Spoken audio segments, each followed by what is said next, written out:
Hello दोस्तों, आपका स्वागत है हमारे चैनल जीके मास्टर में। और इस समय की सबसे बड़ी अपडेट है, कल सुप्रीम कोर्ट के द्वारा एक बड़ा जजमेंट जारी किया गया। जजमेंट यह था कि सीटेट वर्सेज जेटेट के अभ्यर्थियों के बीच था और यहाँ सुनवाई हुआ और सुनवाई का कॉपी सुप्रीम कोर्ट के ऑफिशियल वेबसाइट पर अपलोड कर दिया गया है। और यहाँ जजमेंट में क्या क्या हुआ है, चलिए आपको पूरी तरह बताते हैं। यहाँ सीटेट झारखंड शिक्षक बहाली से पूरी तरह से बाहर हो गया है, इतना इसमें कहा गया है।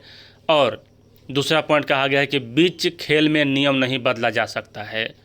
तीसरा पॉइंट कहा गया है इसमें कि आने वाले जो वैकेंसी है उससे पहले झारखंड सरकार प्रति माह मतलब प्रत्येक वर्ष जेटेट का आयोजन कराए। अगर राज्य सरकार यहाँ सीटेट को लेना चाहती है तो वह 100% ले सकती है, और नहीं लेना चाहती है मतलब सीटेट को शिक्षक बहाली में, तो यहाँ उसको मतलब कि नहीं रखना है। तो मतलब कि यह राज्य सरकार का मामला है। चलिए आपको पॉइंट टू पॉइंट सभी अपडेट बताते हैं।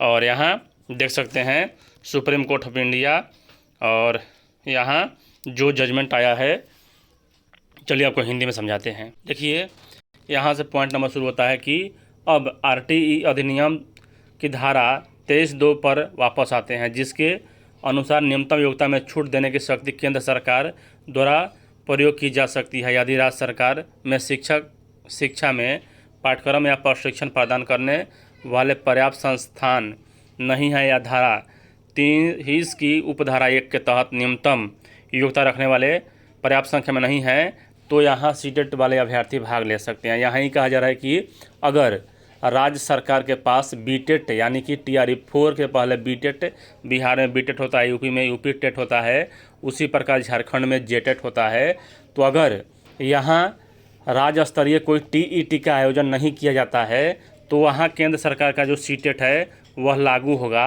अन्यथा की स्थिति में इस पर लागू नहीं होगा। आगे यहाँ कहा जा रहा है कि RTE अधिनियम की धारा 23(2) के दायरे में कोई मामला बनाने में विफल रही है। अब यहाँ देख लीजिए, उपरोक्त चर्चा से RTI अधिनियम की धारा 2(n) में परिभाषित विद्यालयों के लिए राज्य द्वारा आयोजित TET उत्तीर्ण होना भर्ती प्रक्रिया शुरू होने की तिथि पर आवश्यक है, जिसे 2022 भर्ती नियमों के साथ साथ विज्ञापन संख्या 23 को में भी निर्धारित किया गया है। अपीलकर्ताओं ने तर्क दिया है कि RTI अधिनियम धारा 23(2) के आलोक में केवल केंद्र सरकार के पास पात्रता मापदंड में ढील देने का अधिकार है। इसके विपरीत प्रतिवादियों ने तर्क दिया है कि NCTE दिशा निर्देशों के पैरा 10 के मद्देनज़र राज्य सरकार के पास मतलब कि यहाँ ढील देने की, यानी कि यहाँ जो कहा जा रहा है कि राज्य सरकार NCTE दिशा निर्देश के पैरा 10 के मद्देनज़र राज्य सरकार के पास ढील देने या सीटेट या चर्चा किए गए तथ्यों के अनुसार RTE अधिनियम 23(2) के तहत छूट देने के लिए केंद्र सरकार द्वारा सूचना जारी करने का मुद्दा न हो, तो पक्षों का यहाँ उच्च न्यायालय के समक्ष मुद्दा उठाया गया है और ना ही इसका उत्तर दिया गया है। इसलिए हम इस मुद्दे पर भी नहीं सही मानने में नहीं कर रहे हैं, जैसा कि ऊपर चर्चा की गई है। राज्य सरकार के पैरा 10B के पूर्ण आवश्यकताओं को पूरा करने के लिए भर्ती प्रक्रिया शुरू होने की तारीख से पहले सीटेट TET आयोजित नहीं करने का कोई निर्णय नहीं लिया था, और RTE अधिनियम 23(2) के तहत निर्धारित न्यूनतम योग्यता में छूट देने वाली केंद्र सरकार की अधिसूचना भी रिकॉर्ड में नहीं है।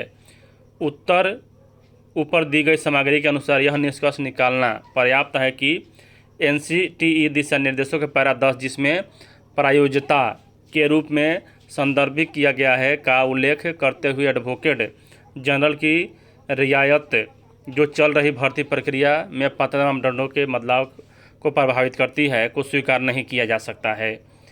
उक्त परिस्थिति में हम चल रही भर्ती प्रक्रिया में योग्यता में छूट देने और इसकी प्रायोगिकता के सवाल पर अपनी राय सीमित कर रहे हैं। उपरोक्त तथ्यों और चर्चाओं के अनुक्रम में यहाँ तथा मुद्दों को कानूनी रूप से विस्तार से स्पष्ट करने के लिए हम इस न्यायालय के पीठ के हाल में यहाँ तेज प्रताप पाठक बनाम राजस्थान उच्च न्यायालय का संदर्भ दे सकते हैं। आगे यहाँ कहा जा रहा है कि यहाँ बदलाव हो सकता है, प्रासंगिक है, और यहाँ महत्वपूर्ण है कि यह कट ऑफ तिथि संदर्भ जिसके मामले में पात्रता निर्धारित की जानी है प्रासंगिक सेवा नियमों द्वारा नियत तिथि होगी। यहाँ कोई भी यहाँ मतलब कि कानूनी रूप से संविधान के अनुच्छेद 16 का भी चर्चा किया गया है। यह कानून तय है कि भर्ती प्रक्रिया शुरू होने के बाद पात्रता मापदंड में बदलाव नहीं किया जाना चाहिए, क्योंकि उम्मीदवार भले ही बदले गए मापदंड के तहत पात्र हों, लेकिन वे इस विश्वास के साथ अंतिम तिथि तक आवेदन नहीं कर सकते कि वे विज्ञप्ति मापदंडों के अनुसार पात्र नहीं है। इसलिए इस तरह का बदलाव अनुच्छेद 16 यानी संविधान के अनुच्छेद 16 द्वारा प्रदान किए गए सार्वजनिक रोजगार के मामले में समान अवसर की गारंटी से व्यक्ति को वंचित करता है। इसलिए यहाँ संदर्भ आदेश कानूनी स्थिति को स्वीकार करता है और यहाँ यह सब है।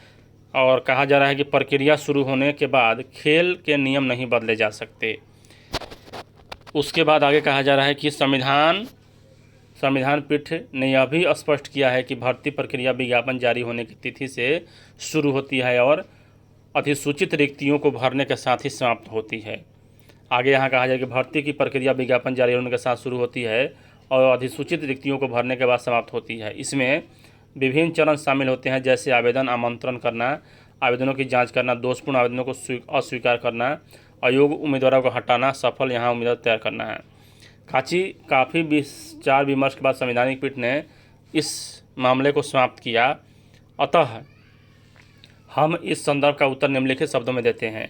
भर्ती प्रक्रिया आवेदन आमंत्रित करने वाले विज्ञापन जारी होने से शुरू होती है और रिक्तियों को भरने के साथ समाप्त होती है। और यहाँ कहा जा रहा है कि चयन सूची में रखे जाने के लिए पात्रता मापदंड जिसे भर्ती प्रक्रिया के प्रारंभ में अधिसूचित किया जा सकता है को भर्ती प्रक्रिया के दौरान बीच में नहीं बदला जा सकता है, जब तक कि मौजूदा नियम इसकी अनुमति न दे या विज्ञापन जो मौजूदा नियमों को विपरीत न हो इसकी अनुमति न दे। भले ही सेवा परिवर्तन मौजूद नियमों या विज्ञापन के तहत अनुमन्य हो, लेकिन परिवर्तन के संविधान का अनुच्छेद 13 की आवश्यकताओं को पूरा करना और गैर मान्यपन को संतुष्टि करता है। आगे यहाँ यह सब देख सकते हैं, बहुत लंबा चौड़ा यहाँ यह सुनाया गया है। और उसके बाद यहाँ आप देख सकते हैं यह सब जो है सभी का लिया गया है।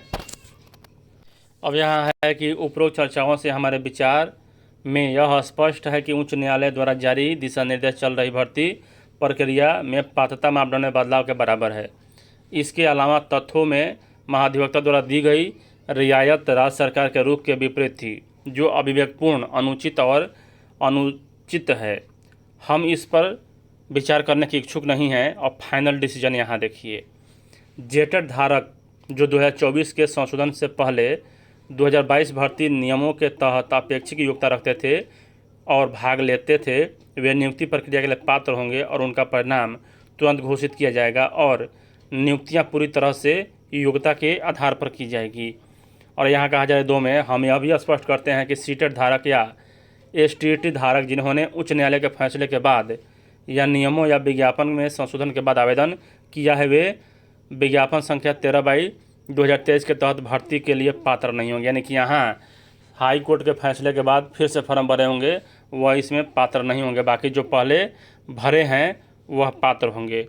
तदनुसार आदेश दिया जाता है। यदि कोई लंबित आवेदन है तो निपटारा कर दिया जाएगा। जेके माहेश्वरी और राजेश बिंदल की न्यायपीठ ने यह फैसला सुना दिया है। तो यहाँ समझिए कि हाई कोर्ट के बाद जिन्होंने फॉर्म भरा है फैसले के बाद, वह इस फॉर्म को नहीं भर सकते हैं, मतलब इसके लिए योग्य नहीं है। और राज्य सरकार को यहाँ अनिवार्यतः प्रत्येक वर्ष कराना होगा बीटेट। टीआरई 4 से पहले अब बीटेट का भी रास्ता खुल गया है। वीडियो देखने के लिए धन्यवाद।